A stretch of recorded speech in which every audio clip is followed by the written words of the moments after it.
ये सिस्टम में धीरे धीरे चल रहा है, सर्कल आ रहा है।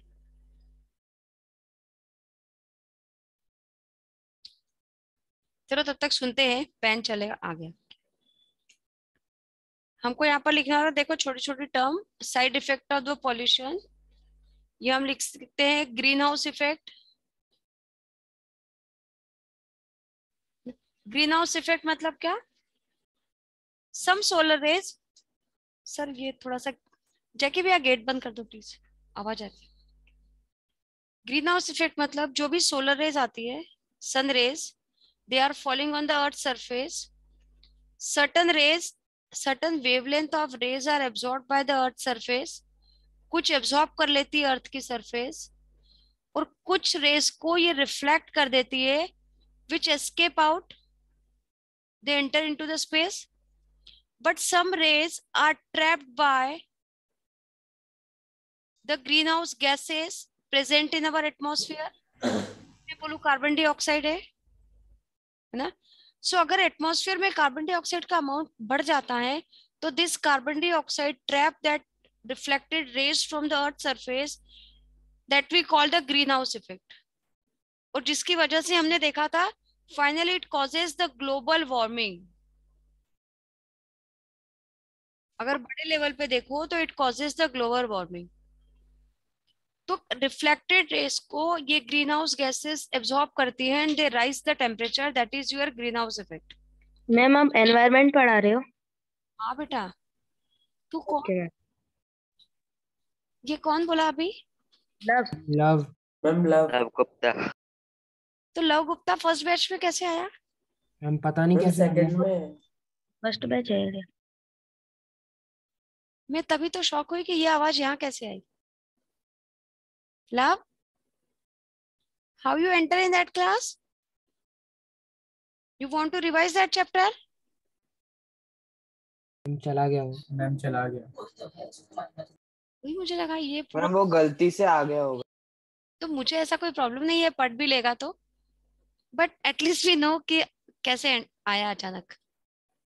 मैम वो ग्रुप पर लिंक आती है तो सब आ सकते हैं। आ जाते हैं, ठीक है, कोई बात नहीं। अब हमने ये देखा ग्रीन हाउस इफेक्ट, ये कोल्ड एरिया के अंदर around our crop field we just make a green house which help in increasing the temperature which is favorable for the development of crop in that particular area. ठीक है, temperature कम होने की वजह से crop का production reduce हो रहा था, तो इसलिए मैंने खेतों के चारों तरफ ऐसा कवर करके ग्रीन हाउस इफेक्ट को शो किया, जिसकी वजह से वहां का टेम्परेचर बढ़ा, जो उस क्रॉप के डेवलपमेंट के लिए फेवरेबल था। आप नेट पे सर्च भी करोगे तो आपको खेतों के चारों तरफ ऐसे ग्रीन हाउस बने हुए दिखेंगे, है ना? तो that is your green house effect. आपको जब ग्लोबल लेवल पे होगा तो हम कहते हैं global warming, it causes the global warming also, it rises the temperature. और इसके साइड इफेक्ट में अपन देखते हैं ग्लेशियर्स मेल्ट हो रहे हैं, सी का लेवल, वाटर लेवल जो है वो राइज हो रहा है, ऐसे बहुत सारे साइड इफेक्ट इसके देखने को मिलते हैं, है ना? That is your global warming. अब इसके अलावा हम कह सकते हैं ग्लोबल वार्मिंग के लिए, अच्छा एक और का ग्रीन हाउस इफेक्ट का एक एग्जांपल छोटा सा लेते हैं।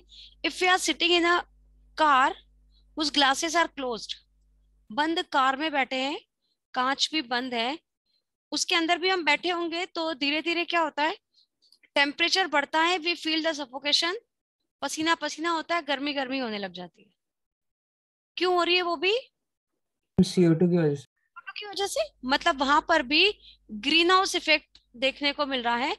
ग्लास है तो सनलाइट अंदर आ रही है, अंदर की तरफ अगर हम बैठे हैं तो we consume the oxygen present in that car and we continuously release the carbon dioxide. तो कुछ समय बाद कार के अंदर कार्बन डाइऑक्साइड का अमाउंट बढ़ जाएगा, ठीक है, और रेज जो है वो रिफ्लेक्ट होकर नहीं जा पाएगी, वहीं रह जाएगी, जिसकी वजह से टेम्परेचर इज राइजेस।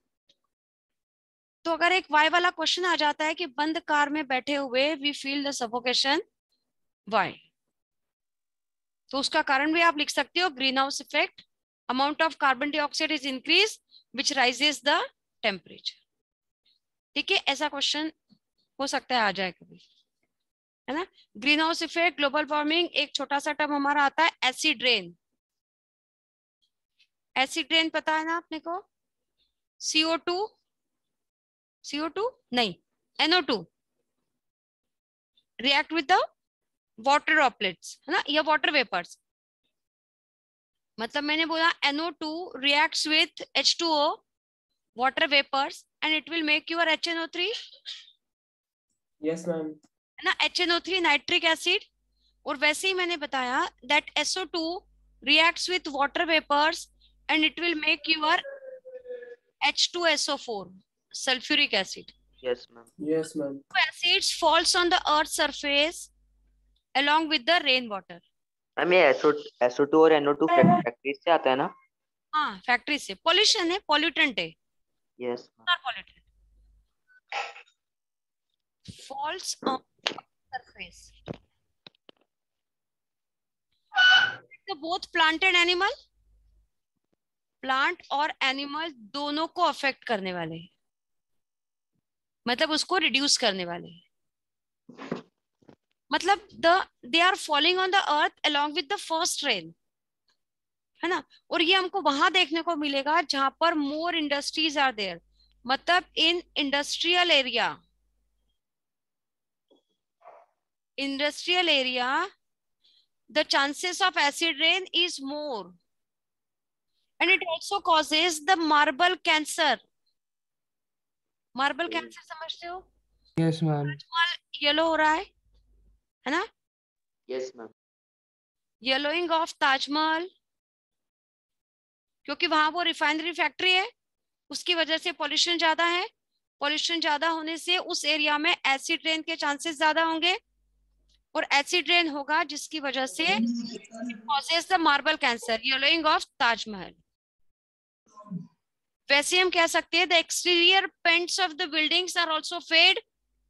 बिल्डिंग का बाहर का रंग जल्दी फेड हो जाता है as compare to interior colour. क्यों? Due to acid rain.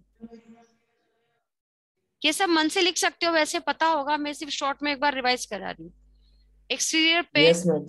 Fade only due to acid rain. तो जहां पॉल्यूशन ज्यादा वहां एसिड रेन के चांसेस ज्यादा. It finally affects our plants also and our animals also. तो finally it become harmful. Green house effect, acid rain, global warming, और कुछ इसमें क्या रह जाता है? यूट्रोफिकेशन. यूट्रोफिकेशन मतलब क्या? ये मैंने बताया था क्या लास्ट टाइम पे? नहीं शायद. No, ma'am. हम बोलते हैं formation of algal bloom. Formation of algal bloom in water body.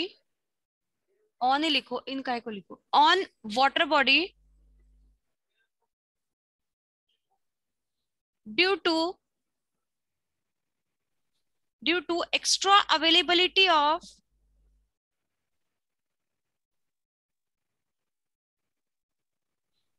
availability of nutrients. अब देखो, जैसे in crop field we are using the fertilizers and fertilizer contains the nutrients. So the extra fertilizer in a field are washed away along with the rain water or irrigated water. मैंने खेतों में fertiliser और अचानक बारिश आ गई है. Yes, ma'am. ये बीच में किसका आवाज आ रहा है? मैम आदित्य शर्मा. हाँ, किसी का माइक खुला है बेटा, चेक करो एक बार. चलो, फर्टिलाइजर इन द क्रॉप. अचानक बारिश आ गई है तो फर्टिलाइजर्स मत को इतना टाइम नहीं मिला है कि सॉइल उसको एब्जॉर्ब कर सके, राइट. और मैंने अचानक इरिगेशन कर दिया है, पहले फर्टिलाइजर डाले then we do the irrigation. जबकि उल्टा किया जाता है, पहले भी हमको इरिगेशन करना चाहिए, then we use the fertilizers in the field so that moist soil easily absorb the nutrients from that fertilizer. But अगर बारिश हो गया या इरिगेशन बाद में हो गया है तो this extra fertilizer are washed away and they collected in the nearby water body. आ रहा है समझ में? Yes, ma'am. Yes, ma'am. Yes, ma'am. Collect हो जाएंगे. तो मैंने बोला वहां पर एल्गी प्रेजेंट है. अब जब एल्गी के वहां मतलब उस वाटर बॉडी में फर्टिलाइजर पहुंचेंगे तो that algae will get the extra nutrients, right. अचानक एल्गी को बहुत सारा खाना मिल गया, एल्गी की पार्टी हो गई, है ना. Yes Yes, ma'am. ma'am. अचानक एकदम फीस्ट पार्टी हो गई, बहुत सारे न्यूट्रिएंट्स मिलने लगे, तो algae start to utilize that nutrients and it become grown up. It reproduce also and it finally cover the upper layer of the water body. तो एक्स्ट्रा न्यूट्रिएंट की अवेलेबिलिटी की वजह से algae ग्रो होने लगी और उस algae ने वाटर की अपर सरफेस को कवर कर दिया। सो ये जो algae अपर लेयर में पूरा वाटर बॉडी को कवर कर दिए हैं, इसी को मैं कहती हूँ algal bloom। अभी समझ आया? तो algal bloom मतलब क्या? वाटर बॉडी का अपर लेयर पूरी तरह से algae से कवर हो जाना। बहुत सारे तालाबों में ऊपर ही हमको ब्लू ग्रीन हरा हरा सा दिखता है, काई जमी हुई। यस मैम, क्रिकेट का ग्राउंड लगता है। ऑफ कोर्स, तो दैट वाज द algae। तो हमने क्या बोला, स्टेटमेंट क्या लिखा है यहाँ पे? Formation of algal bloom on the water body due to extra availability of nutrients. अब यहाँ पर दो नुकसान हुए, मतलब मैं यहाँ कह सकती हूँ कि algae utilize the nutrients, algae utilize the nutrients and it grows and reproduce also। तो धीरे धीरे इसका नंबर बढ़ गया and it form the algal bloom। मैंने यहाँ शॉर्ट में लिख दिया algal bloom मतलब क्या। अब क्या नुकसान क्या हो गए? अब मैं एक्वेटिक एनिमल्स के लिए। हाँ, of course it harmful for both plants and animal. When algae grow, when ma'am नीचे प्लांट्स को सनलाइट नहीं मिलेगा। हाँ मतलब when algae grow it utilize, दोनों पॉइंट नोट कर लो चाहो तो, it utilize the dissolved oxygen of the water, dissolved oxygen of water। इसने पानी का सारा ऑक्सीजन को यूटिलाइज कर लिया, तो क्या हुआ? Aquatic animals getting less oxygen, aquatic animals gets less oxygen. Yes, ma'am. पानी में रहने वाले एनिमल्स को कम ऑक्सीजन मिलेगी तो उनको सफोकेशन होगा, so finally it can die, धीरे धीरे मरने लगेंगे। और वैसे ही algal bloom protect the sunlight, BLOOM लिखना था, sorry. algal bloom prevent the entry of sunlight, entry of sunlight deep in water body। मतलब algae हमको पता है कि they are autotrophic, they show the photosynthesis. अब जब algae अपर लेयर में आ गई है तो continuously its utilize the sunlight, solar energy को यूज करेगी, तो वो सनलाइट पानी में डीपली रहने वाले प्लांट्स को अवेलेबल नहीं हो पाएगा। और जब अंडरग्राउंड प्लांट्स को सनलाइट अवेलेबल नहीं होगा तो they don't show the photosynthesis, so finally they start to die. धीरे धीरे उनका लाइफ भी स्पॉइल होता चला जाएगा, है ना। तो मैंने यहाँ लिखा क्या है? algal bloom prevent the entry of sunlight deep in water body, deep in water body which harm the plants,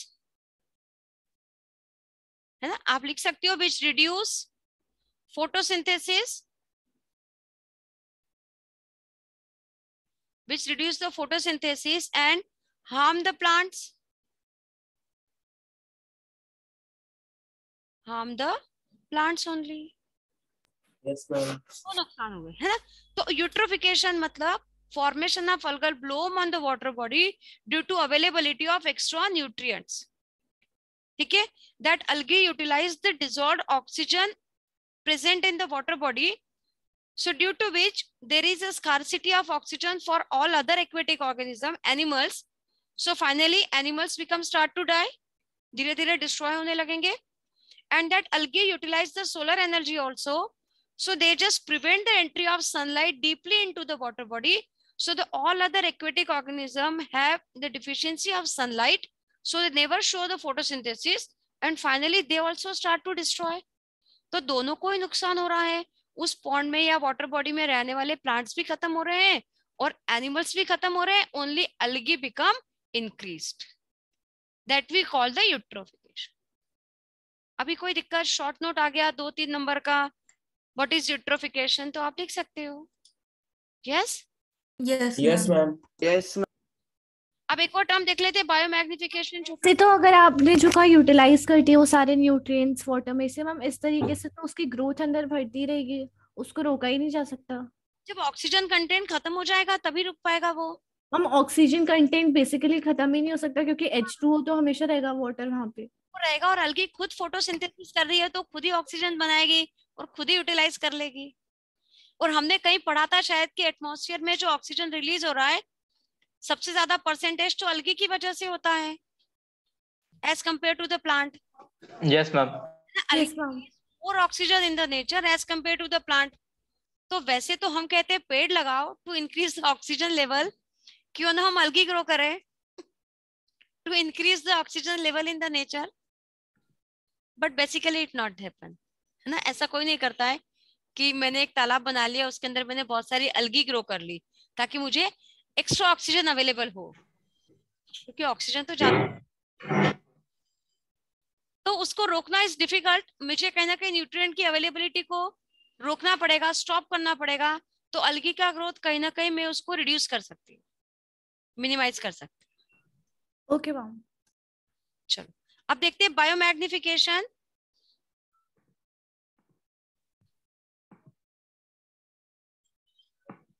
biomagnification, biomagnification मतलब देखो, बायो मतलब लिविंग ऑर्गेनिज्म और मैग्निफिकेशन मतलब मैग्नीफाई होना, इंक्रीज होना, है ना।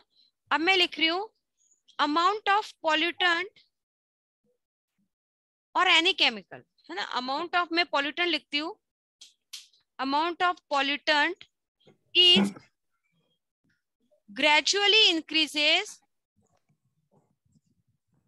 gradually increases in tropic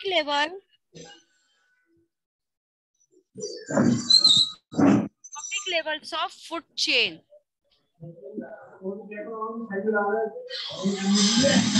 mic बंद कर सागर।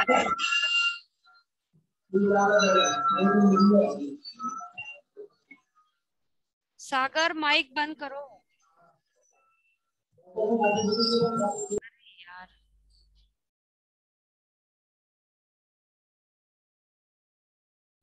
चलो, मतलब अगर अमाउंट ऑफ पॉल्यूटेंट अगर नेचर में आया है तो धीरे धीरे ये फूड चेन के हर एक ट्रॉपिक लेवल में इस पॉल्यूटेंट का अमाउंट धीरे धीरे बढ़ता जाएगा। That we call the biomagnification.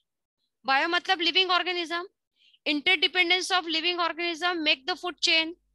और फूड चेन की हर एक स्टेप को मैंने एक एक ट्रॉपिक लेवल बोला था, अगर याद है तो। फर्स्ट ट्रॉपिक लेवल प्रोड्यूसर, याद आ रहा है, हमने लास्ट रन पे देखा था। Yes ma'am. ट्रॉपिक लेवल देखे थे अपन ने तीनों। Yes ma'am. के हर एक ट्रॉपिक लेवल में पर्टिकुलर पॉल्यूटेंट का जो लेवल है, अमाउंट है, वो धीरे धीरे बढ़ता जाएगा। अब मैंने यहाँ सिंपल वाला फूड चेन बनाया अपना, वो ग्रास वाला। ग्रास को खाने वाला कौन? ग्रासहॉपर। डियर। हाँ कोई बात, ग्रासोपर। ग्रासोपर को खाने वाला फ्रॉग। फ्रॉग को खाने वाला स्नेक। स्नेक। और स्नेक को खाने वाला पीकॉक। कल पिकॉक, कुछ भी लिख दो, कोई भी एक हायर बर्ड लिख दिया हमने, ठीक है। अब देखो, ग्रास मतलब ये प्लांट है, प्रोड्यूसर है। अब मुझे बताने की जरूरत नहीं है कि ये प्रोड्यूसर, ये कंज्यूमर, मतलब ये हर्बीवोर, ये कार्निवोर, ये हायर कार्निवोर, ये सब आपको पता है ना। मैं डायरेक्ट बता रही हूँ यहाँ पे। सपोज मैंने बोला any pollutant present in soil, क्या मैंने बोला नेचर में है। नेचर में अगर कोई पॉल्यूटेंट है तो नेचर से या सॉइल से वो pollutant finally it enters into the grass, मतलब प्रोड्यूसर की बॉडी में एंटर करेगा। सपोज मैंने बोला यहाँ पे 20% एंटर हो गया वो pollutant in the plant body, ठीक है। अब ये ग्रासहोपर ने जब इस प्लांट को यूटिलाइज किया या ग्रास को यूटिलाइज किया तो ये 20 पॉल्यूटेंट इस ग्रासहोपर में आ गया ना, आएगा। प्लस मैंने बोला इस ग्रासहोपर के अंदर 2% पॉल्यूटेंट मेरा नेचर से भी आ गया, तो इसके अंदर पॉल्यूटेंट का अमाउंट टोटल 22 हो गया ना। यस, वैसे ही जब इस ग्रॉसोपर को इस फ्रॉग ने खाया तो अब इस फ्रॉग के पास कितना पॉल्यूटेंट पहुंचा, 22, और फ्रॉग के पास 2% नेचर से भी आ गया, तो टोटल फ्रॉग के पास पॉल्यूटेंट कितना हो गया, 24। कुछ समझ पा रहे हो शायद? हाँ। Yes ma'am. अब ये 24 जब ये स्नेक ने फ्रॉग को खाया तो स्नेक के पास 24 आया प्लस 2% नेचर से, सो टोटल इसके अंदर हो गया 26। और वैसे ही अगर अगला लेवल प्रेजेंट है सो यहाँ पर 26 + 2 में डायरेक्ट लिख सकती हूँ, सो यहाँ हो जाएगा मेरा 28। अब देखो जरा, इस फूड चेन की हर एक ट्रॉपिक लेवल पर इसका अमाउंट बढ़ता जा रहा है ना, and it was gradually increases. Yes, इसी को मैंने बोला है बायोमैग्निफिकेशन। लिविंग ऑर्गेनिज्म में किसी पॉल्यूटेंट का मैग्नीफाई होना, that we call the biomagnification. ठीक है, हम अगर एनर्जी लेवल की बात करते हैं तो बताओ, एनर्जी लेवल तो हायर लेवल पे जाके कम हो जाता है ना? Yes ma'am. 10% yes ma'am, 10% loss. हमने वहां देखा था कि suppose in our grass we have 5000, तो ग्रॉसोपर में आ गया कितना, 500, फ्रॉग में आ गया ओनली 50, स्नेक में आया ओनली 5, और ईगल में आ गया 0.5। Yes ma'am. So energy level food chain के हर एक ट्रॉपिक लेवल में energy level is gradually decreases. So higher consumer के पास एनर्जी की availability is very less. But इसका जस्ट उल्टा, when we see the biomagnification, the amount of pollutant is gradually increases. So in eagle or the higher tropic level, we find that the amount of pollutant is highest. आ रहा है समझ में, है ना? Yes, ma'am. Ma'am वो तो toxic होता होगा ना उसकी बॉडी के लिए? ऑफ कोर्स टॉक्सिक होता है, तभी तो इस पे क्वेश्चन आता है कि हर्बीवोर, मैंने शायद बताया था लास्ट टाइम पे कि हर्बीवोरस सॉरी मतलब vegetarian diet is more better as compare to non vegetarian. Why? क्या कुछ लॉजिक लगा सकते हो इस पे? यही रीजन होगा। नॉन वेजिटेरियन में 10% नॉन वेजिटेरियन में पॉल्यूटेंट नहीं होगा ज्यादा. नॉन वेज, मैम कहना है नॉन वेजिटेरियन में एक मिनट, वो that girl you give the answer. Non vegetarian के अंदर मैम नॉन वेजिटेरियन में अगर देखा जाए, अगर अपन फिश को अगर एग्जांपल के तौर पे ले, फिश अपनी फीड करती है वाटर बॉडीज में. वाटर बॉडीज में पॉल्यूटेंट होने की ज्यादा वो है कि क्योंकि वो एक खुद लिविंग ऑर्गेनिज्म है तो पॉल्यूटेंट ज्यादा कंज्यूम कर सकती है जो अपने लिए अच्छा नहीं हो सकता. तो मतलब उसके अंदर पॉल्यूटेंट का अमाउंट तो बढ़ेगा ना? Yes ma'am. तो फिशेस मतलब वो हायर लेवल हो गया, बट उसके अंदर पॉल्यूटेंट ज्यादा है और एनर्जी लेवल एनर्जी कम होगी उसके एनर्जी अंदर। कम होगी. कम है ना, तो ऑफ कोर्स नॉन वेजिटेरियन होना तो अच्छा नहीं है, नॉट बेटर. अगर हम वेजिटेरियन है, if you are using more plants और producers, it contain less pollutant and it contain more energy. Yes ma'am. Yes, ma'am.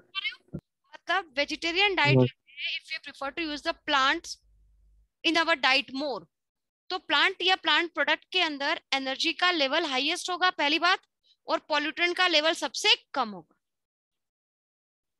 ठीक है, और अगर नॉन वेजिटेरियन खाते हैं, हमने फिश खा लिया, हमने चिकन खा लिया, तो उसके अंदर एनर्जी का लेवल कम है क्योंकि वो हायर कार्निवोर कैटेगरी में आएंगी, हायर ट्रॉपिक लेवल पर आएगी, और पॉल्यूटेंट का लेवल भी ज्यादा होगा, है ना? ऐसे क्वेश्चन इसके ऊपर आते हैं. मैंने जो आपको क्वेश्चनर भेजा है उस पे ऐसे एमसीक्यूज भी दिए हुए हैं कुछ क्वेश्चन. अगर मैं एक दो आपको एग्जांपल बताऊं उसमें के, तो बायोमैग्निफिकेशन पर ऐसा ही एबीसीडी वाला एक क्वेश्चन दिया हुआ है. हाँ कहाँ गया वो, बायोमैग्निफिकेशन पर बेस्ड क्वेश्चन था, कहाँ गया? हाँ, what happens in biological magnification. पहला ऑप्शन था उसमें, there is progressive increase in the level of harmful substance to the tropic level. That was the correct answer. Yes ma'am, correct. घोटाले करके ऑप्शंस दिए हुए हैं. और इसके अलावा इसमें एक और केस बेस्ड स्टडी में भी पूरा एक 2-3 क्वेश्चन इसके ऊपर बेस्ड है. एक पे उन्हें डीडीटी छिटक दिया है. DDT, you know DDT, mosquito replicant के फॉर्म में यूज किया जाता था. और उसका उन्होंने ग्राफिकल प्रेजेंटेशन भी दिया है। आज का दिन आप और देती हूँ मैं, वो इन्वायरमेंट के क्वेश्चन कर लो, और नेक्स्ट अभी आपकी एक और क्लास है, उसमें मुझसे पूछ लो इसमें कोई भी डाउट है। मैम आप एक बार पीडीएफ फिर से भेज दोगे? इन्वायरमेंट वाला? Yes ma'am. Ma'am chat clear हो गई? ठीक है, चलो मैं उसको भी नोट कर देती हूँ, बहुत सारा हो गया भेजने के लिए। मुझे इन्वायरमेंट भी भेज दूँ? ठीक है, भेज दूंगी। इसके अंदर दिए बायो मैग्निफिकेशन के क्वेश्चन, अब मैं ऐसे पढ़ूंगी तो बहुत सारा टाइम लग जाएगा इसमें। जैसे हम बस वही एक पीडीएफ है ना जिसमें आपने 7 पेजेस की एक पीडीएफ है, वही एक पीडीएफ है या फिर और भी कोई पीडीएफ इन्वायरमेंट की? मैंने हेरिडिटी भेजा है, एक इन्वायरमेंट पे भेजा है, और एक रिप्रोडक्शन पे जो मैं अब भेजूंगी आपको। तो आई थिंक 2 तो already I am sending you. Okay ma'am. Ma'am environment वाली मत भेजिएगा मैम, मिल गई वो। हाँ मिल जाएगी, वो आसानी से मिलेगी आपको। इन्वायरमेंट मिल जाएगा और हेरिडिटी भी मिल जाएगा, थोड़ा टाइम पहले ही भेजा है मैंने। रिप्रोडक्शन शायद नहीं भेजा है, तो वो मैं आज मैम और पिछली क्लास की रिकॉर्डिंग भी नहीं मिली एक भी। हाँ वो मैंने नोट कर लिया बेटा, लास्ट 2 टर्न का रिकॉर्डिंग एंड रिप्रोडक्शन वाला PDF I am sending, questionnaire DPQ I am sending. ठीक है, उस पे ये बायो मैग्निफिकेशन पे बहुत सारे क्वेश्चन है। जैसे मैंने लास्ट टर्न पर बोला था कि that decomposers works on each and every trophic level, है ना। दे डिकम्पोजर मतलब they feed on dead and decay organisms. अब उन्हें फर्क नहीं पड़ेगा कि वो dead and decay primary consumer है, सेकेंडरी कंज्यूमर है या टर्शरी कंज्यूमर है। क्या उससे फर्क पड़ेगा क्या कि वो ग्रॉसहोपर मरा है, फ्रॉग मरा है कि स्नेक मरा है? उसको जो भी डेड बॉडी मिलेगा, he start to work on it and he utilize the nutrient from that body. तो कभी भी हम फूड चेन में या ट्रॉपिक लेवल में कहीं भी हम डिकम्पोजर को सबसे पहले या सबसे आखिरी में नहीं दिखाते। ये हमको हर जगह पर देखने को मिल सकते हैं। ठीक है, एक एजर्शन रीजन बताऊं छोटा सा। Producers are present at the first tropic level. ठीक है, ये एजर्शन था। रीजन इसमें दिया है, कंज्यूमर और heterotrophs fix energy and make it available for autotrophs. क्या ये सही है? Ma'am assertion is true, reason is false. तो क्या इसका ऑप्शन सी होगा? Yes ma'am. False. Yes yes yes. वैसे ही एक और क्वेश्चन बताऊं, देखो। Food chain generally consist of more than 4 tropic level. अब बताओ ये स्टेटमेंट सही है क्या? फॉल्स मैम, जनरली 4 होते हैं। Generally food chain have the 4 tropic levels, not more than 4। अगर 4 से ज्यादा लेवल हो गया, 5वां लेवल हो गया, तो availability of energy is very less. आ रहा है समझ में? सो ये वाला स्टेटमेंट गलत हो गया। इसके बाद दूसरा दिया इन्होंने, रीजन दिया है, there is loss of energy at each tropic level and very little usable energy remain after 4 tropic levels. सही है? Yes, ma'am. True. Yes, ma'am. Transfer होगा लास्ट लेवल में, we have very less energy. ऐसे इसमें बहुत सारे question से आप देखोगे तो आपको थोड़ा करते समय अच्छा लगेगा कि इन्वायरमेंट इतने सिंपल चैप्टर पे भी इतने घूम के क्वेश्चन आ सकते हैं, जो कहीं कहीं आपको कंफ्यूज कर सकते हैं 2-3 जगह पर। तो प्लीज एक बार उसको प्रैक्टिस कर लेना, जो भी मैंने भेजा हुआ है। इसमें केस स्टडी भी मैंने 4-5 केस स्टडी भेजी है आपको, क्योंकि 10th बोर्ड के पेपर में केस स्टडी आने ही वाला है पक्का, है ना। Excuse me ma'am. हाँ बेटा बोले। मैम एक डाउट था कि हम लोग फूड चेन में सिर्फ लिविंग मैटर को ही कंसीडर करते हैं क्या? फूड चेन में? हाँ यस मैम। हाँ, फूड चेन में हम लिविंग मैटर को ही कंसीडर करते हैं। Interdependence of organism to fulfil their nutritional requirement to get the energy, हम उसको डिफाइन। Yes ma'am.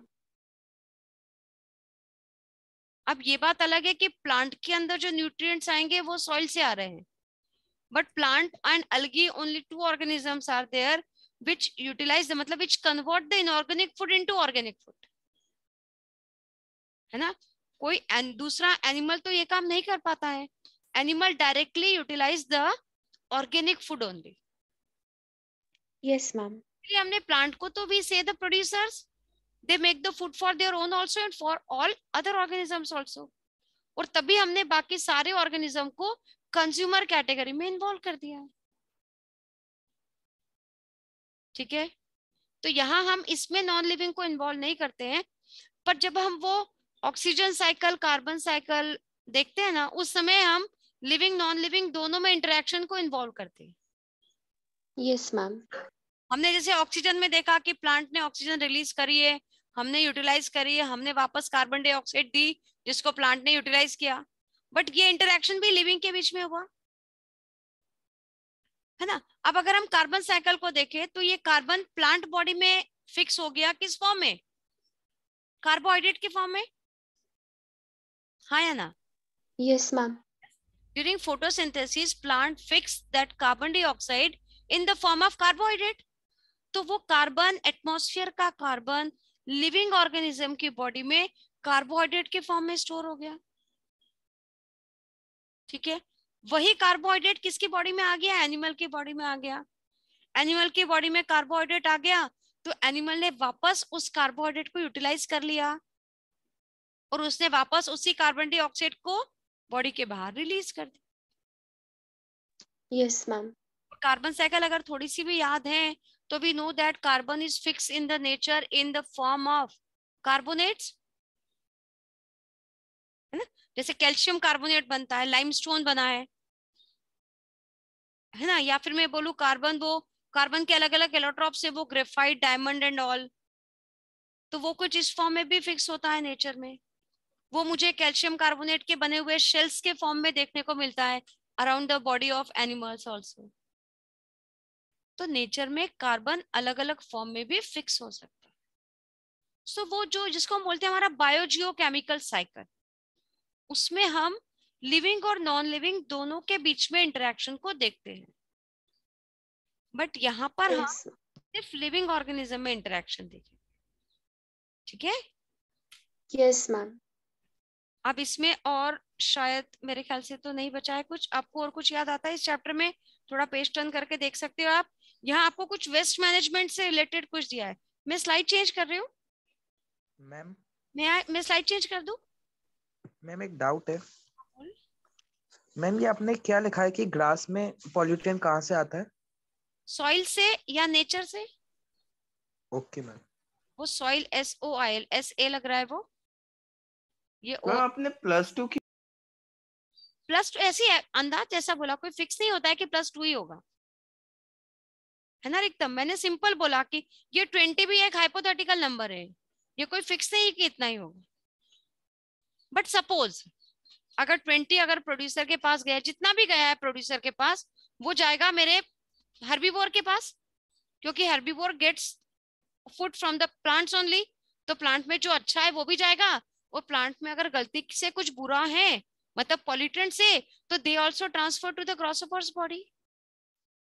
बट अगर वो उस नेचर में ही है तो वो पॉल्यूटेंट नेचर से भी तो जाएगा ना ग्रॉसहोपर की बॉडी में, और उसने प्लांट को खाया तो प्लांट की बॉडी से भी गया और नेचर की बॉडी से भी गया।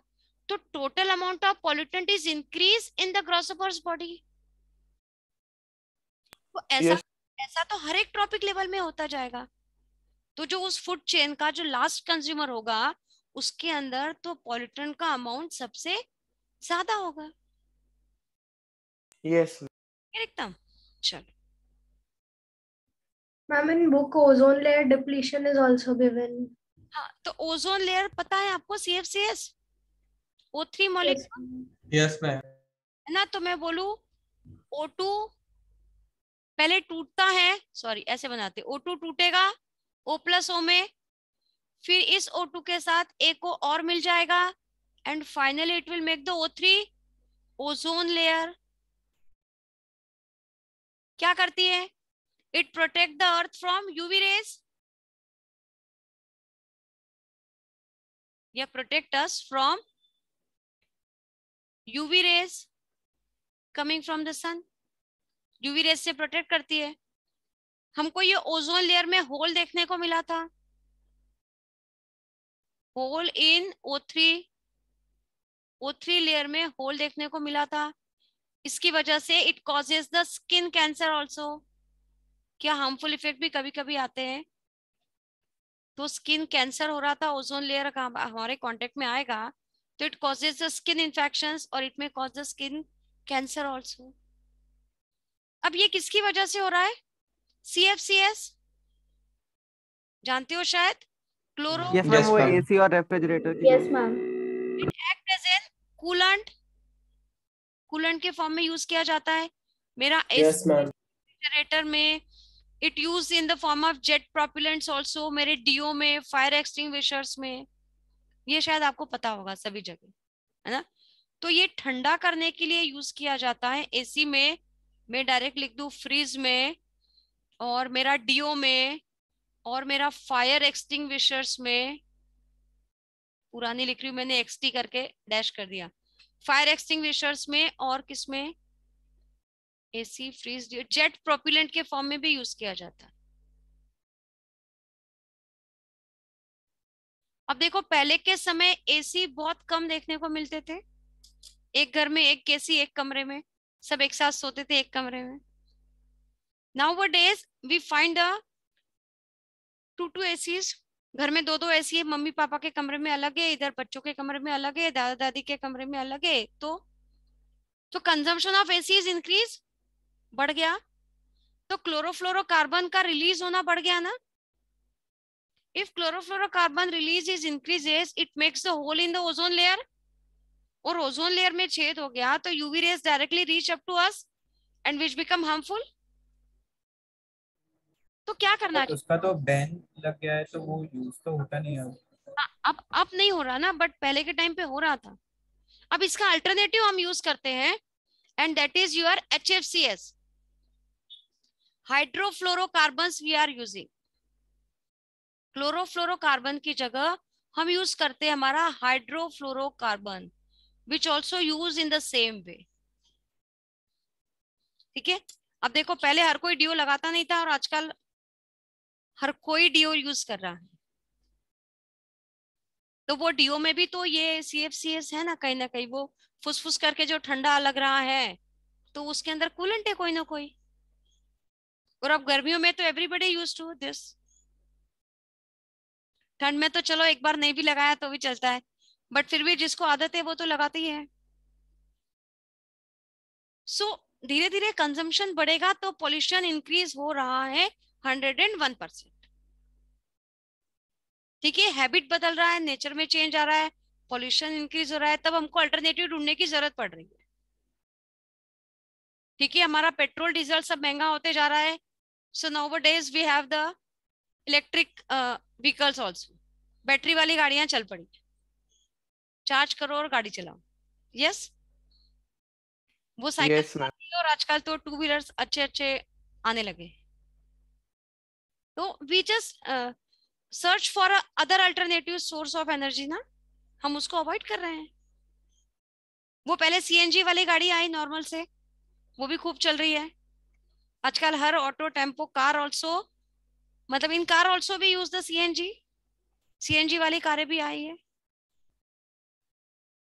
तो हम कहीं ना कहीं उस नेचुरल रिसोर्स को कंजर्व करना चाह रहे हैं, and we just use the other alternatives. जैसे हम जाते हैं biodegradable and non biodegradable substance. अब कोल, पेट्रोलियम, डीजल और ये सब हम कंसीडर करते हैं नॉन बायोडिग्रेडेबल, या हम इसको बोले renewable and non renewable sources of energy. तो हम ये रिन्यू तो होगा, बट रिन्यू होने में इतना लंबा टाइम लग जाएगा कि वो जब तक बनेगा तब तक शायद उसको यूज करने के लिए हम रहे ना रहे। तो इसलिए भी consider it as a non renewable.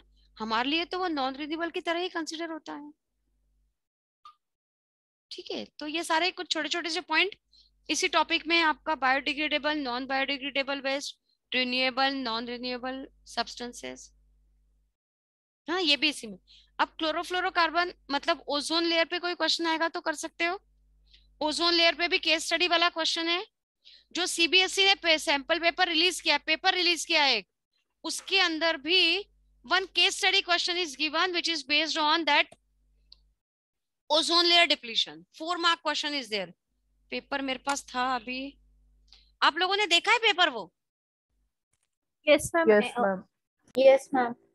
Paper में देखो केस स्टडी वाला लास्ट क्वेश्चन है which is also based on ozone layer depletion. मिल गया मैम हेरिडिटी पे ना बेटा, CBSE ने पेपर रिलीज किया ना एक सैंपल पेपर। मैम वो हेरिडिटी पे ही है। हेरिडिटी पे ही है मैम। नहीं देखो मैं पढ़ के बता दूं आपको। एक हेरिडिटी पे है और दूसरा फिजिक्स का है। हाँ, दूसरा फिजिक्स का है, पर इसमें एक क्वेश्चन ओजोन लेयर पर भी है। ये देखो 13 number question. A gas a found in the upper layer of the ma'am atmosphere. 2 sample paper है ना? तीन नंबर का क्वेश्चन है बेटा ये। A gas a found ma'am in कौन सा वाला सैंपल पेपर, पहला है दूसरा? पेपर पहला ही है अरे शायद। दूसरा वाला भाई, पहला एमसीक्यू है। टर्म अच्छा, 2 ओके। नहीं, ये नहीं, जो मैंने आपको भेजा है वो उसकी बात नहीं कर रही हूँ। जो मैंने आपको भेजा नहीं, अब मेरे पीछे स्क्रीन लगी है, शायद ये आपको दिखेगा नहीं। आपको चाहिए तो मैं ये भी भेज दूंगी। ये नहीं सैंपल मैम, ये तो सीबीएसई वाला सैंपल पेपर है ना? सीबीएसई वाला। मैम वो वेबसाइट पे है उनकी। हाँ, उनकी वेबसाइट पे है, SQP करके है, उसमें सब्जेक्ट डालोगे तो आपका पेपर खुल जाएगा। If you want the ID, that ID I am sending you, you see the all question paper on that ID, all subject paper on that ID. और वैसे आप CBSE के उस पे भी देखोगे तो आपको, मैम ऐसे मिल जाता है वो तो। हाँ, उस पे भी मिल जाता है आपको आराम से, तो आप उस पे भी सर्च करके देख सकते हो। उसी में ओजोन लेयर के ऊपर क्वेश्चन आया है 3 नंबर का, section yes ma'am. 13 number question है। उसमें दिया है gas a found in the upper layer of the atmosphere is a deadly poison but is essential for all living organisms. The amount of this gas started declining sharply in the 1980s. Identify the gas A. How is it formed at higher level of the atmosphere? Why is it essential for all living beings? State the causes of the depletion of that gas. Ozone gas, ozone layer है ना? तो 3 number का question इन्होंने ozone layer पर बना दिया 3 छोटे छोटे पार्ट्स में ना। तो आप ध्यान रखो, सबसे ज्यादा मार्क्स का होगा आपका हेरिडिटी। पेपर का पैटर्न आप लोग, मैम इसका क्या रीजन है कि ओजोन लेयर बहुत ज्यादा अपर हायर लेवल में होती है एयर की? वो लाइट है ना, हेवी नहीं है, लाइट है, तो it rises up. Okay ma'am. ऐसा। और इन्वायरमेंट पे बेस्ड एक और क्वेश्चन है इसके अंदर, 2 क्वेश्चन रिप्रोडक्शन के हैं।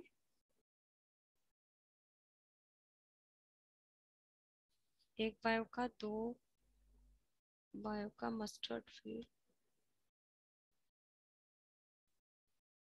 2 field A and B produce brown colour. ये भी नहीं, ये भी नहीं।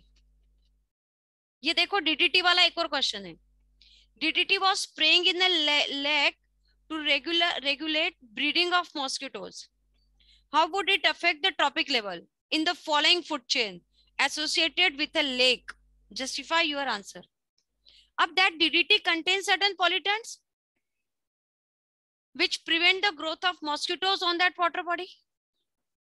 पर वो DDT वहां की फूड चेन में एंटर हो जाएगा ना? Yes or no? अगर मैंने वाटर बॉडी के अंदर वो पॉल्यूटेंट DDT को स्प्रे कर दिया है ताकि वहां पर मच्छर ना बने, तो चलो मच्छर नहीं बनेंगे, पर DDT के अंदर जो केमिकल्स है वो उस वाटर बॉडी में एंटर होंगे ना, और वहां की फूड चेन में एंटर होंगे ना। तो उन्होंने प्रोड्यूसर मतलब प्लांट दिए, प्लांट से it enter into the small fishes, then large fishes, और फिर कुछ बर्ड्स के नाम दे दिए। वो फिशेस को बर्ड्स खा गए। तो अब इस फूड चेन में वो एंटर होता जाएगा, तो इसका अमाउंट तो धीरे धीरे बढ़ेगा ना। तो that is again based on the biomagnification concept. आ रहा है समझ में? नहीं यस मैम। फिर बोलूं क्या? नहीं मैम, आ गया। क्या पक्का सभी को सुन रहे हो? और इसके ऑप्शन में और चॉइस में क्वेश्चन वो भी इन्वायरमेंट पर बेस्ड है। In the following food chain, vertical arrows indicate the energy lost to the environment and horizontal arrow indicate the energy transferred to the next trophic level. Which one of the 3 vertical arrows A, C and E and which one of the 2 horizontal arrows B and D will represent more energy transfer? देखो कैसा दिया है, मैं question आपको इस पे screen पे बना के बताऊं तो आप जल्दी समझ पाओगे। देखो यहाँ पर दिया हुआ है, ये मैंने यहाँ बनाया मेरा ग्रास है ना, ग्रास को खाने वाला था मेरा डियर, वहां डायग्राम बनाया, मैं डियर लिख रही हूँ, और डियर के बाद यहाँ लिखा हुआ है मेरा लॉयन। ठीक है, इस हॉरिजॉन्टल वाले पे मैंने लिखा है बी और यहाँ लिखा है मैंने मेरा डी। अब वर्टिकल एरोस में ग्रास से रिलीज हुआ, यहाँ पे ए लिखा है, यहाँ पे रिलीज हुआ ये मैंने सी लिखा है, और यहां से जो रिलीज हुआ वो मैंने ई लिखा है। ठीक है, ऐसा क्वेश्चन में बना है। Again I read the question, you listen please. In the following food chain vertical arrows indicate the loss to the environment, energy loss to the environment, ई है ना, energy lost to environment, ENV लिख देती हूँ। environment में energy loss को indicate कर रहा है A, C और E। environment and horizontal arrow indicate the energy transfer to the next tropic level। ये भी बता रहा है कि इतनी एनर्जी यहां से यहाँ गई, यहां से यहां गई। ठीक, अब आपको बताना है which one of the 3 vertical arrow, मतलब ए सी और and which one of the 2 horizontal arrow B and B. हाँ अभी आ गया है, will represent the more energy transfer. A and B मतलब ए एंड बी। मैंने यहाँ पर लिखा 500 तो मैं यहाँ लिख सकती हूँ 50 और यहाँ पे आ गया सिर्फ 5। एनर्जी का ट्रांसफर कितना हो रहा है? 10%। और एनर्जी का लॉस कितना हो रहा है सब में से? 90%। बोलो आ रहा है कि नहीं आ रहा है? मैम आ गया। Yes ma'am, yes ma'am. तो अब हमारा आंसर क्या होगा final? A and B. Ma'am A and मतलब सबसे ज्यादा एनर्जी ग्रास के पास है तो वही ज्यादा अमाउंट पे एनर्जी ट्रांसफर करेगा डियर को, है ना? मम्मी एक बार क्वेश्चन रिपीट कर दीजिए। अच्छा देखो, in the following food chain vertical arrow indicate the energy loss to the environment and horizontal arrow indicate the energy transfer to the next trophic level. ठीक है, which one of the 3 vertical arrows and which one of the 2 horizontal arrow will represent more energy transfer? सबसे ज्यादा energy का transfer हमको कहाँ देखने को मिलेगा? मैम जो वर्टिकल एरोज है ACE मैम दोनों, मैम जैसे तो तीनों ही 90% ट्रांसफर करेंगे नेचर में, तो मैम वो दोनों ही लिख सकते हैं। अब देखो तुम वैसे सोचो तो ग्रास से डियर में गया 10%, डियर से लॉयन में गया 10%, और तीनों ही A, C और E एरो इंडिकेट करते हैं कि 90% इज लॉस्ट। हम ग्रास ने सबसे ज्यादा लूज किया ना, तो ग्रास ने पहले, ग्रास के पास सबसे ज्यादा है तो वो सबसे ज्यादा लूज करेगी, हाँ या ना? और वही यस मैम, 500 का 90% होगा और वो 5 का 90% होगा। और वही ग्रास जो है सबसे ज्यादा अमाउंट में एनर्जी डियर को दे पाएगा। डियर तो आगे उससे भी कम एनर्जी दे रहा है ना, तो जिसके पास सबसे ज्यादा एनर्जी होगा वही तो सबसे ज्यादा अमाउंट में एनर्जी अगले ट्रॉपिक लेवल पर दे पाएगा, और वही अमाउंट में एनर्जी नेचर में रिलीज कर पाएगा। आ रहा है? मतलब सोचो 500 का 10% डियर में गया है 450 और अच्छा 50 मतलब बचा कुचा 90% ए के फॉर्म में उसे रिलीज कर दिया। ठीक है, बट डियर को देखेंगे तो डियर ने 50% का 10% लॉयन को दिया है, तो ये तो कम अमाउंट हुआ ना एनर्जी का। आया क्या? Yes ma'am. Yes ma'am. Yes ma'am. तो देखो मतलब इन्वायरमेंट सिंपल टॉपिक है, इन्वायरमेंट कैरीज 5 मार्क्स। 3 नंबर का एक क्वेश्चन आ गया और 2 नंबर का एक क्वेश्चन आ गया, हो गए ना 5 नंबर। और इन्वायरमेंट वाले में ऑप्शन चॉइस दे दिया है आपको। ठीक है, तो थोड़ा सा प्रेजेंस ऑफ माइंड रख के इसके क्वेश्चन करोगे तो 5 नंबर बिल्कुल नहीं जाएंगे, कहीं नहीं जाएंगे। मोस्टली क्वेश्चन बायोमैग्निफिकेशन पर पूछे गए हैं, फूड चेन, एनर्जी ट्रांसफर। ठीक है, चलो ये तो ये पेपर के मैंने इन्वायरमेंट वाले क्वेश्चंस बता दिए। अभी जो मैंने PDF में भेजा था वो भी आप देख सकते हो। देखो ओजोन गैस पे सिंपल सा क्वेश्चन आ गया, 2 नंबर वाला। ठीक है, अभी तो टाइम है, वैसे अभी एग्जाम की डेट भी डिक्लेयर नहीं हुई है। आपके स्कूल में प्री बोर्ड कहीं कुछ स्कूलों में स्टार्ट हुए? मैम मेरा 21 मार्च में है, 17 मार्च। मार्च में, डेट अभी आई नहीं है। मैम फरवरी। फरवरी में you have offline classes in school? हमारे तो मैम पीरियड चालू हो गई। मैम चालू है। चालू हो गई। ऑफलाइन क्लासेस चालू है ना? मैम हमारी Yes, बंद है ma'am. मैम। तुम जा यस मैम आज मैम कोचिंग की चालू होंगी? मैम कोचिंग की चालू होंगी क्या? we also plan pre-board for you all and that is offline. Ma'am तो फिर क्लासेस ऑफलाइन नहीं होंगी कोचिंग की? कोचिंग की हो जाएगी, क्लासेस का भी मेरे से बात नहीं हुआ, but on that day we discuss about your pre board and all. तो सर बोले 12-13 तारीख हो जाए तो after 15 Feb we plan your pre board और आपके डाउट क्लासेस भी अरेंज कर देंगे। मैम 15 अच्छा, तक ओके से मैम। हमारे स्कूल के भी टेस्ट शुरू होने वाले हैं। Yes ma'am. Ma'am mid Feb के बाद से स्कूल में भी प्री बोर्ड्स चालू हो रहे हैं। हमारे पीरियोडिक टेस्ट होंगे मिड फेब में। तो अभी तभी आप क्लासेस 12 तारीख फरवरी तक अरेंज किया हुआ है शायद, तो 2-3 दिन का ब्रेक लेके we plan your pre board also. अच्छा ओके मैम। तो आपका रिटर्न टेस्ट होगा ना, तो I check your answer sheet also, so we see कि how you write the answer, क्योंकि बहुत दिनों बाद आपको रिटर्न क्वेश्चन का आंसर देना है ना, भले ही वो 2 मार्क 3 मार्क का हो, बट वो लैंग्वेज प्रॉपर आना चाहिए ना आंसर में, how to frame the answer, it is also important. Yes ma'am, okay ma'am. Time खत्म हो गया, टिक लगाओ, है ना? तो ठीक है, देखते हैं। और कुछ मैम एक डाउट था मैम, वेस्ट मैनेजमेंट। मंगूस सिर्फ स्नेक को मारता है या सिर्फ खा भी जाता है? मूस यार पता नहीं, खाता ही होगा जब मारता है। नहीं खाता क्या? नहीं खाता है, मैम पता खाता है। नहीं। खाता है, मेरे ख्याल से भी खाता ही है। Okay ma'am. मैम और मैंने मैम सुना सर है फूड चेन में खाता तभी तो मंगूस को कोई मारता है। खाता है या नहीं खाता? नहीं खाता, ओके मैम। मेरे ख्याल से वो टॉप कंज्यूमर में रखा जा रहा है शायद। जैसे हम हॉक और ईगल और इसको रखते हैं, उसको खाने वाला कोई नहीं है, या हम लॉयन टाइगर को रखेंगे तो फिर उसको खाने वाला कोई नहीं है। मैम एक डाउट है। बोलो। मैम जो डिकम्पोजर्स होते हैं वो डेड एंड डिकेइंग पे खाते हैं, तो फिर मैम अपन उनको भी तो फूड चेन में कंसीडर ऐसे कर सकते हैं कि जो 3rd लेवल के बाद अगर अपन ले कि मैम कोई 3rd लेवल का अपना एनिमल मर जाता है तो फिर मैम उस पे आके डिकम्पोजर्स फेड करेंगे, तो मैम उसको 4th लेवल माना जाएगा ना? हाँ, अगर उस फूड चेन में हम शो करते हैं तो, पर वैसे हम फूड चेन में डिकम्पोजर को शो नहीं करते हैं, because that decomposer works on each and every trophic level.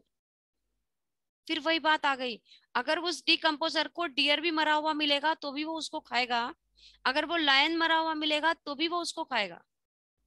तो अगर मैंने उसको 4 ट्रॉपिक पे लेवल पे रख दिया तो क्या वो डिकम्पोजर्स डियर को नहीं खाएंगे क्या? अच्छा मैम, तो फिर वो हर उसके कंटेक्स्ट में बदल जाता है कि वो कभी 3rd लेवल कभी 4th लेवल ऐसे हो जाते हैं। इसलिए okay ma'am. On each and every trophic level. अगर ओके मैम।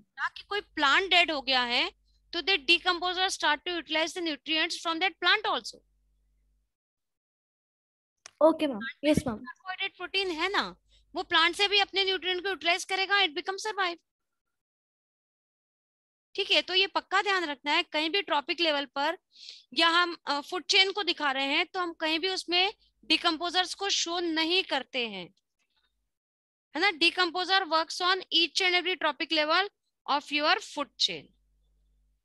ये मैंने जो आपको क्वेश्चनियर भेजा है उसमें 7th नंबर का क्वेश्चन है, वो इसी बात को प्रूव कर रहा है। आप एक बार देखोगे क्वेश्चनियर, आपको पता लगेगा। मैम लास्ट क्लास में आपने बोला था आप छोटे नोट्स भेज दोगे अवर एनवायरनमेंट के, आपने अभी भेजे नहीं। वो ऐसे बने हुए नहीं है यार, मुझे एक अपने बुकलेट ओके मैम। शायद देखो, आप बुकलेट को टर्न करके बहुत सारी चीजें। बुकलेट में तो पूरी मैम ये बुकलेट definition नहीं मिली हमें। 10th क्लास की बुकलेट में इन्वायरमेंट वाली बुकलेट नहीं मिली मैम आपको? है मैम। मैम मैम है मिली है। मैम। मैम मिली है मैम, एक ही बुकलेट में सारा है। बुकलेट में है, आप एक बार चेक करो, बहुत दिन से आपने बुकलेट ही नहीं देखी है। जरा देखो बुकलेट, और जो मैंने पीडीएफ भेजा है क्वेश्चनियर का एनवायरनमेंट बेस्ड, वो देखो। अब आपको उसमें सिर्फ रह गया है बेटा ये वेस्ट मैनेजमेंट वाला, उसमें आपको वेस्ट डिस्पोजल, गार्बेज और ये सारा रह गया है। बायो एंड नॉन और आपको पता है reduce, reuse, recycle and refuse, है ना? ये आर के बारे में है। और 3 चीजें ये आपको बतानी थी मुझे, लैंडफिल्स और इंसिनरेशन। जानते हो लैंडफिल्स और incineration? No ma'am. Ma'am incineration मतलब चीजों को जला के एकदम राख। मतलब बायोडिग्रेडेबल वेस्ट को हाई टेम्परेचर पे बर्न करना, दैट इज योर इंसिनरेशन। हम उसके बाद उसको सॉइल में डाल देते हैं ना? हाँ, उसके बाद सॉइल में डाल देंगे। Yes ma'am. अब जैसे कोरोना टाइम में डेड बॉडीज को वो इलेक्ट्रिक वाले में डाल देते थे, हाई टेम्परेचर डेवलप किया और बॉडी बिल्कुल राख बन के निकल गई within a short time period, no pollution. Ma'am यही तो मैम पंजाब के खेतों में होता है, इसीलिए पॉल्यूशन होता है, इसलिए दिल्ली बहुत पोल्यूटेड हो चुका है। हाँ हाँ, ऐसा भी होता है। हाई टेम्परेचर पर बर्न करना तो sometime it may cause the pollution also. अब वैसे ही मैं लैंडफिल्स बोलती हूँ, तो लैंडफिल्स में हम क्या करते हैं, जो भी वेस्ट होता है we just dump that waste under the soil. एक गड्ढा खोदा, उसमें सारा वेस्ट डाला, ऊपर से वापस मिट्टी डाल के सेम कर दिया, तो slowly that waste becomes start to decompose in that soil. ये भी एक टेक्निक होगा आपका। आवाज आ रही है। ये दो चीजें आप देखना, एक होगा आपका लैंडफिल्स, लैंडफिल्स, और दूसरा आपको देखना है इंसिनरेशन। ये आपको आपके बुकलेट में मिल जाएगा 100%। ये थोड़ा सा टॉपिक देखना, और कुछ डाउट हो तो अभी हमारे पास एक क्लास और है ना, तो प्लीज थोड़ा सा इस वीक में इससे रिलेटेड जो भी अपन अगला टॉपिक इनके इंसिनरेशन और लैंडफिल के बाद कौन से शुरू करेंगे? जो आपके डाउट होंगे दैट वी डिस्कस विद।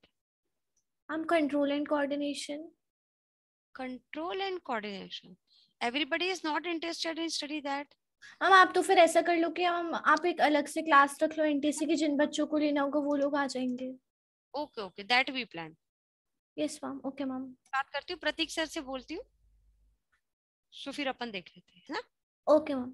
और वैसे देखो एनटीएससी में बायो का पार्ट बहुत कम रहता है, उसके लिए आप सबसे ज्यादा प्रैक्टिस मैथ के ऊपर करो और एसएसटी वाले पार्ट पे करो, क्योंकि मैथ का 100 मार्क वाला अगर पेपर आपने निकाल लिया है तो ये सब्जेक्ट को क्लियर करना आपके लिए बहुत इजी हो जाएगा। मैम मैंने अभी एनटीएससी के कुछ मॉक टेस्ट देखे थे मैम, उसमें हर टेस्ट में लगभग 3 से 4 क्वेश्चंस कंट्रोल एंड कोऑर्डिनेशन के थे, इसलिए मैम पिछले साल के पेपर में और उससे पहले के में एक भी नहीं थे मैम, मतलब इजी ही आते हैं, जनरल से क्वेश्चन आते हैं, बहुत ज्यादा टफ नहीं आता है बायो पार्ट। मैम वो तो मैथ और सोशल कर लिया तो बायो के बिना यस भी हो मैम। जाएगा। सोशल मैम हिस्ट्री में सबसे ज्यादा प्रॉब्लम आती है बस। तभी तो मैं कह रही हूँ आप वर्क करो मैथ के ऊपर और सोशल के जो टॉपिक्स है उसके ऊपर वर्क करो। जैसे डेट डिक्लेयर हो जाएगी I will take the 2-3 periods and I complete that part, और वो ताजा ताजा तब पढ़ा हुआ जल्दी याद रहेगा आपको। Okay ma'am. Okay ma'am. अभी तो डेट भी डिक्लेयर नहीं हुआ है, अभी भी have sufficient time. Ma'am probably कब तक हो सकते हैं? अभी कुछ नो गेसिंग बेटा, नो गेसिंग। मैम मार्च से पहले ही हुई। हम बोर्ड्स के बाद होगा जितना बोला जा रहा है। हाँ यस मैम, बोर्ड्स के बाद ही होगा सर। ऐसा हो तो ज्यादा अच्छा है, we are getting some time. Yes ma'am. ना तो पहले आप मैथ के ऊपर प्रैक्टिस कर लो, एसएसटी वाले पार्ट को कंफर्म कर लो, क्योंकि it was the scoring subject, उसमें कोई आपको कैलकुलेशन नहीं करना है। हिस्ट्री का क्वेश्चन पढ़ा और टिक लगाया, उसमें ज्यादा टाइम आपको लगना ही नहीं है। बाकी यस मैम। में थोड़ा बहुत टाइम लग सकता है, बट हम इतना डेप्थ में पढ़े बेटा कि आप वो सारे क्वेश्चंस इजीली कर लोगे। सिर्फ जो टॉपिक डिलीटेड है उसको मुझे आपको एक बार टच करने की जरूरत पड़ेगी, तो जैसे डेट डिक्लेयर होता है then we plan accordingly. Yes ma'am, अपन को इवोल्यूशन एंड कंट्रोल कोऑर्डिनेशन ही करना है बस। हाँ, main control and coordination. Diversity में पढ़ाई हुई थोड़ा बहुत नहीं मैम, हेरिडिटी एंड इवोल्यूशन का इवोल्यूशन वाला पार्ट अपन ने तब छोड़ दिया था। हाँ ठीक है ठीक है ठीक है, तो थोड़ा सा डेट का आ जान दो फिर भी plan. Okay ma'am. Okay ma'am, thank you ma'am. तो you practice all this question and next run पे यू आस्क द डाउट, किसी भी टॉपिक में कोई डाउट हो तो आप शेयर करें, ठीक है? Yes ma'am. Okay ma'am, thank you ma'am. Okay ma'am, thank you ma'am. Bye bye ma'am. Bye ma'am, thank you ma'am, good evening. Bye. Thank you ma'am. Thank you ma'am. Bye ma'am.